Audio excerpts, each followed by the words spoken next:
ओम सर्पेभ्यो नमः।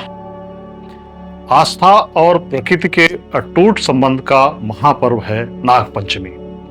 इस महापर्व नाग पंचमी से संबंधित इस विशेष प्रस्तुति में आप सभी का हार्दिक अभिनंदन है। आज हम एक ऐसे पर्व की यात्रा पर चलेंगे जो श्रद्धा, रहस्य और प्रकृति के प्रति हमारे गहरे सम्मान का जीवंत प्रतीक है, और वह महापर्व है नाग पंचमी।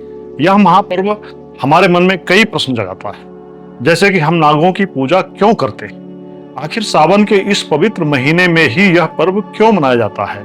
तो मित्रों, यह एक संयोग नहीं है, बल्कि नाग पंचमी पर्व के पीछे गहरे खगोलीय, पौराणिक और आध्यात्मिक रहस्य छिपे हुए हैं। स्कंद पुराण स्वयं नाग पंचमी पर्व की महिमा का बखान करता है। श्रावणे नाग पूजा तु सर्व पाप प्रणाशिनी, पंचम्याम शुक्ल पक्षे तु नागा नाम पूजनम शुभम। अर्थात सावन के महीने में की गई नाग पूजा सभी पापों का नाश करने वाली होती है, और विशेषकर शुक्ल पक्ष की पंचमी तिथि को नागों का पूजन करना अत्यंत शुभ एवं फलदायी होता है। नाग पंचमी पर्व का एक व्यवहारिक कारण भी है। जैसा कि हम जानते हैं, सावन में घनघोर वर्षा के कारण सर्प अपने बिलों से बाहर आ जाते हैं। सर्पों के विषपूर्ण काल रूप से मनुष्य का डरना स्वाभाविक है। ऐसे में सर्पों से या नागों से संघर्ष करने के स्थान पर हमारे दूरदर्शी पूर्वजों ने उन्हें पूज कर उनसे अभय और कृपा का वरदान मांगने की परंपरा स्थापित की। यह तो नाग पंचमी का उत्पत्ति का व्यवहारिक कारण हुआ, लेकिन नाग पंचमी पर्व की उत्पत्ति के पीछे असली कारण है वे दिव्य अष्टनाग, जिन्हें इस सृष्टि का आधार स्तंभ माना जाता है। तो चलिए सबसे पहले उस शक्तिशाली मंत्र को जानते हैं जिसके माध्यम से नाग पंचमी के दिन नाग पंचमी की उत्पत्ति से संबंधित सभी दिव्य नागों का आह्वान किया जाता है, और यह मंत्र हमें नागों के प्रति हर भय से मुक्त करता है। अनंतम वासुकिम शेषम पद्मनाभम च कंबलम शंखपालम धृतराष्ट्रम च तक्षकम कालियम तथा एतानि नवनामानि नागानाम च महा आत्मनाम सायं काले पठेत नित्यम प्रातः काले विशेषतः तस्य भिव विषभयम न अस्ति सर्वत्र विजयी भवेत। अर्थात अनंत, वासुकी, शेष, पद्मनाभ, कंबल, शंखपाल, धृतराष्ट्र, तक्षक और कालिया, इन 9 महान नागों के नामों का जो व्यक्ति प्रतिदिन सुबह और शाम स्मरण करता है, उसे विष का भय नहीं रहता और वह सभी क्षेत्रों में विजयी होता है। अब आप सोच रहे होंगे कि मंत्र में 9 नाम है, नागों के 9 नाम है, पर हम तो अष्टनागों की बात कर रहे हैं, तो इसका रहस्य बहुत गहरा है। वास्तव में अनंत और शेष एक ही परम नाग के 2 स्वरूपों के नाम हैं, जो उनकी असीमित शक्ति और विराट स्वरूप को दर्शाते हैं। इसलिए यह मंत्र ब्रह्मांड के उन 8 प्रमुख नाग कुलों की वंदना करता है, जिनके अनुसार अग्नि पुराण में लिखा है कि इन्हीं अष्टनागों से 80 प्रकार के अन्य नाग कुलों की उत्पत्ति हुई है। तो चलिए आज इन्हीं अष्टनागों की अलौकिक गाथाओं का अनावरण करते हैं और जानते हैं कि कैसे इनकी कहानियों ने नाग पंचमी के पवित्र पर्व को आकार दिया है। क्योंकि यह वही दिन है जब भगवान कृष्ण ने कालिया नाग का दमन किया था, और यह वही दिन है जब शेष नाग ने पृथ्वी को अपने फणों पर धारण किया था। यह वही दिन है जब बासुकी नाग को रस्सी बनाकर समुद्र का मंथन किया गया था, और यह वही पुण्यतिथि है जब द्वापर युग के अंतिम राजा परीक्षित के पुत्र जन्मेजय, जो कलयुग के प्रथम राजा थे, के द्वारा कराया गया सर्प वंशनाशक यज्ञ रुकवाया गया था। तो आइए अष्टनागों की इस अलौकिक गाथा को समझने का प्रयास करते हैं।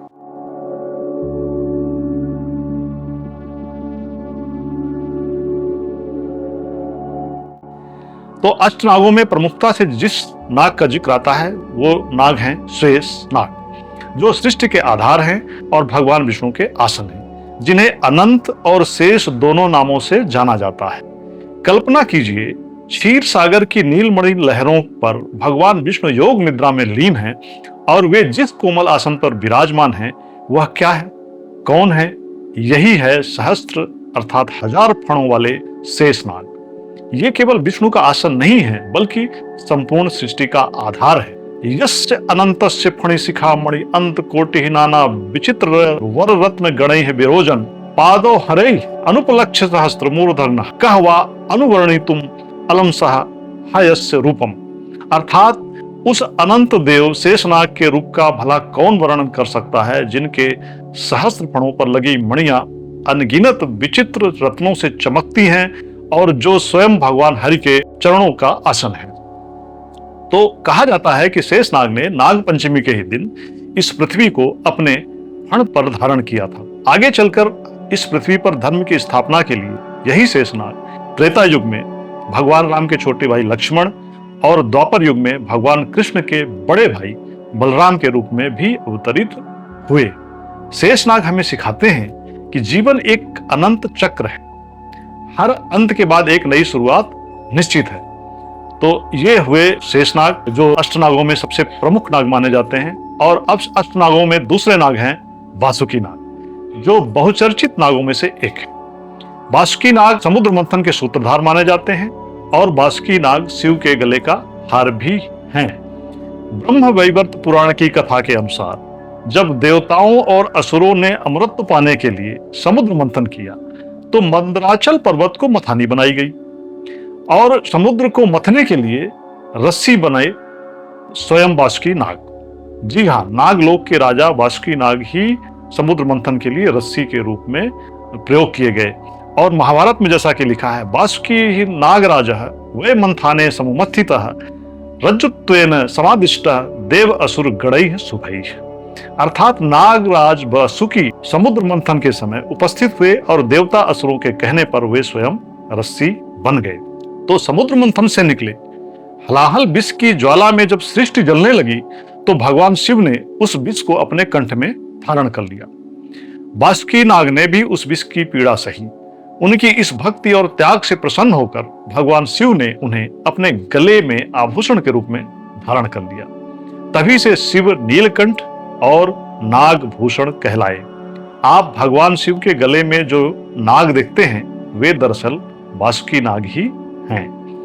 अब अष्टनागों में अगले नाग का नाम आता है तक्षक। तक्षक को प्रतिशोध, प्रायश्चित और नाग पंचमी पर्व के जन्म का प्रमुख कारण माना जाता है।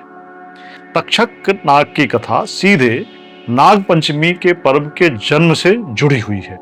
यह कथा है प्रतिशोध, विनाश और अंत में करुणा की। यह तक्षक नाग की कथा है वो महाभारत में वर्णित है। महाभारत के अनुसार जब अर्जुन के पौत्र तथा अभिमन्यु के पुत्र राजा परीक्षित ने मजाक में तपस्यारत समीक ऋषि के गले में मरा हुआ सांप डाल दिया था, तो समीक ऋषि के जो पुत्र श्रृंगी ऋषि थे उन्होंने राजा परीक्षित को श्राप दिया था कि हे परीक्षित, 7 दिन बाद तुम्हारी मृत्यु सर्प के डसने से ही होगी। राजा परीक्षित ने तमाम सुरक्षा इंतजाम किए ताकि सांप उन तक नहीं पहुंच सके, लेकिन इसके बावजूद श्रृंगी ऋषि के सांप को सत्य करने के लिए तक्षक नामक नाग ने राजा परीक्षित को डस लिया और राजा परीक्षित की मृत्यु हो गई। और राजा परीक्षित की मृत्यु के बाद से ही कलयुग का पूर्ण रूप से आगमन हो गया। ऐसा माना जाता है कि राजा परीक्षित के जीते ही कलयुग प्रवेश कर गए थे इस धरती पर, लेकिन जब वो उनकी मृत्यु हो गई तो पूरी तरह से कलयुग इस धरती पर छा गया। महाभारत में लिखा है कि तक्षकस्य प्रभावेन परीक्षित क्षणे हतः तस्य पुत्र जन्मेजयः सर्प यज्ञम अकार्यत। अर्थात तक्षक के प्रभाव अर्थात विष से राजा परीक्षित की क्षण भर में मृत्यु हो गई और पिता की मृत्यु से क्रोधित होकर राजा परीक्षित के पुत्र राजा जन्मेजय ने पृथ्वी से संपूर्ण नागवंश का विनाश करने के लिए एक भयानक यज्ञ आरंभ किया। इस यज्ञ का नाम था सर्पशत्र यज्ञ। सर्पशत्र नामक जो यज्ञ था उसकी प्रचंड अग्नि में विश्व के कोने कोने से नाग आकर्षित होकर यज्ञ कुंड में गिरने लगे और भस्म होने लगे। इस मृत्यु भय से जो तक्षक नाम था जिसने राजा परीक्षित को डसा था, वो इस मृत्यु भय से राजा परीक्षित को डसने के बाद देवराज की इंद्र की शरण में पहुंच गया और इंद्रासन के पीछे, देवराज इंद्र के आसन के पीछे जाकर छिप गया। लेकिन जब यज्ञ का आरंभ हुआ तो महाबली तक्षक नाग भी यज्ञ के मंत्र बल से इंद्रासन समेत खींचने लगा यज्ञ कुंड की तरफ और यह निश्चित हो गया कि अब नागवंश का अस्तित्व इस धरती से पूरी तरह से समाप्त हो जाएगा।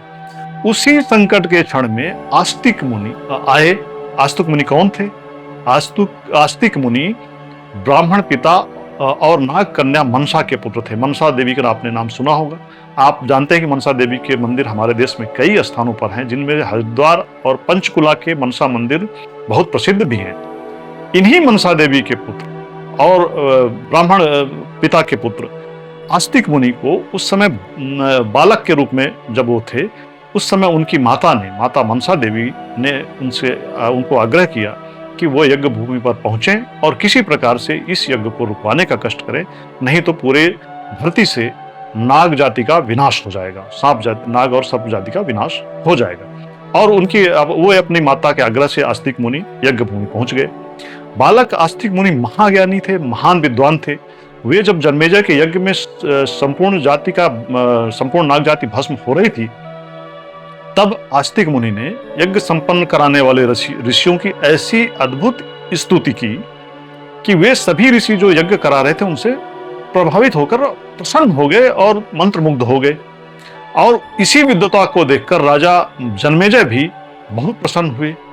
उन्होंने राजा जन्मेजय ने आस्तिक मुनि से कोई न कोई वरदान मांगने को कहा। तो बालक आस्तिक ने केवल इतना ही मांगा, सत्रम समाप्त्य, अर्थात इस यज्ञ को समाप्त किया जाए।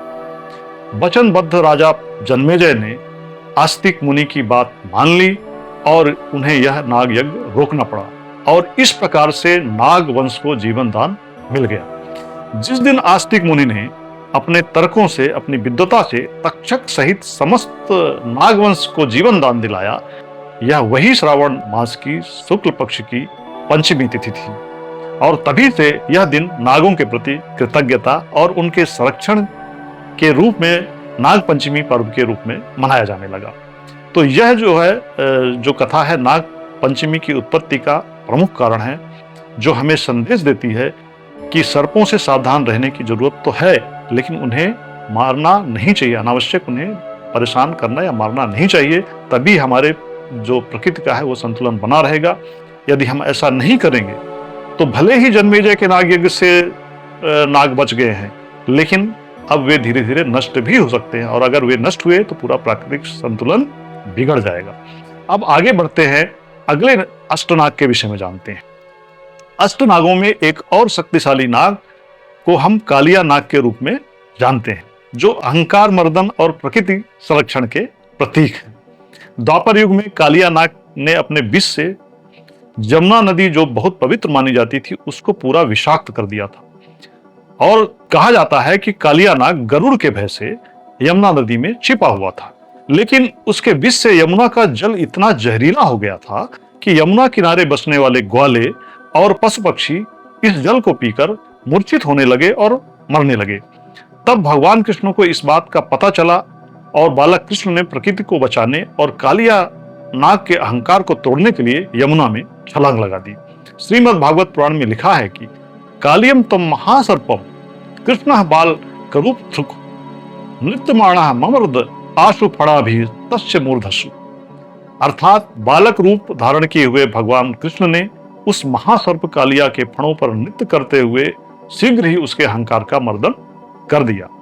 हारकर कालिया नाग ने भगवान कृष्ण से क्षमा मांगी, और भगवान कृष्ण की आज्ञा से कालिया नाग यमुना नदी को छोड़कर समुद्र में चला गया। और यह जो कालिया नाग की कथा है, अहंकार पर धर्म की विजय और प्रकृति संरक्षण का सबसे बड़ा संदेश देती है। अगले नाग जिन्हें अष्टनागों में सबसे महत्वपूर्ण माना जाता है, वे है शंखपाल, धृतराष्ट्र, पद्मनाभ और कंबल। ये चारों नाग इस सृष्टि में संतुलन और व्यवस्था बनाए रखने में अपनी बहुत बड़ी भूमिका निभाते हैं। पद्मनाभ नामक जो नाग है, भगवान विष्णु के नाम से जुड़ा हुआ है। ये धन धान्य और समृद्धि के संरक्षक नाग माने जाते हैं। गरुड़ पुराण में लिखा है कि पद्मो नाम महानाग पाताले वसते सदा नवनिधि नाम रक्षको धनदायक कह सुख प्रदा।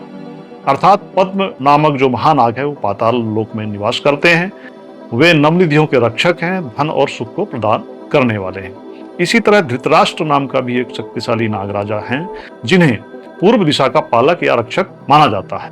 यहाँ यह जानना आवश्यक है कि महाभारत में वर्णित जो कौरवों के पिता धृतराष्ट्र हैं, उनका नागराज धृतराष्ट्र से कोई संबंध नहीं है, इसलिए आप धृतराष्ट्र नामक नाग से भ्रमित ना हो। जैसा कि भविष्य पुराण में एक श्लोक लिखा गया है, धृतराष्ट्रो महानागा पूर्वश्याम दिशि संस्थिता ऐरावत सहायस्य इंद्रियस्य वाहन प्रिय।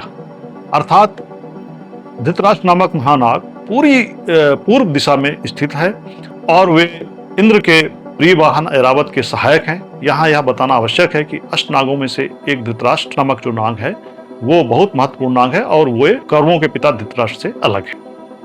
अष्टनामों में से एक और नाग है शंखपाल, जिन्हें बौद्ध जातक कथाओं में करुणा और त्याग का प्रतीक माना गया है। वराह पुराण में शंखपाल नामक नाग के बारे में लिखा गया है, शंखो नाम महासर्पो यस शब्दाब्द वेक्षुभम समुद्र मध्य तिष्ठन्ति देवा नाम कार्य साधका।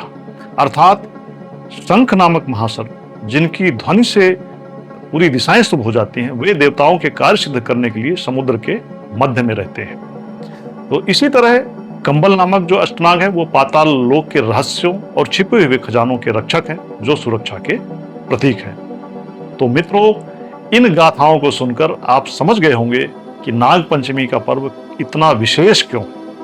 यह केवल एक दिन नहीं बल्कि कई महान पौराणिक घटनाओं की एक वर्षगांठ है। अब आप जान ही गए होंगे कि नाग पंचमी का दिन कृतज्ञता का दिन है, क्योंकि इसी दिन आस्तिक मुनि ने नाग वंश को विनाश से बचाया था। नाग पंचमी का दिन विजय का भी दिन है, क्योंकि इसी दिन भगवान कृष्ण ने कालिया नाग पर विजय प्राप्त कर यमुना को मुक्त किया था। नाग पंचमी का दिन दायित्व का भी दिन है, क्योंकि इसी दिन शेषनाग ने पृथ्वी का भार अपने ऊपर धारण किया था। नाग पंचमी का दिन समर्पण का भी दिन है, क्योंकि इसी दिन वासुकी नाग ने समुद्र मंथन के लिए स्वयं को समर्पित कर दिया था। इस प्रकार नाग पंचमी हमें भय से नहीं बल्कि भक्ति और सम्मान से जोड़ती है। यह हमें सिखाती है कि प्रकृति की हर शक्ति पूजनीय है।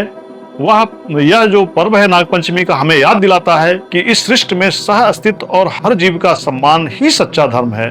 अगली बार जब आप नाग पंचमी मनाएं तो इन दिव्य नागों की अमर गाथाओं को अवश्य स्मरण करें। तो आइए इस नाग पंचमी पर प्रकृति के इन रक्षकों को नमन करें और सह अस्तित्व के इस महान संदेश को अपने जीवन में उतारें। इसी मंगल कामना के साथ आज के लिए हमें दीजिए अनुमति। आप सभी का दिन शुभ हो। नमस्कार। ओम सर्वेभ्यो नमः।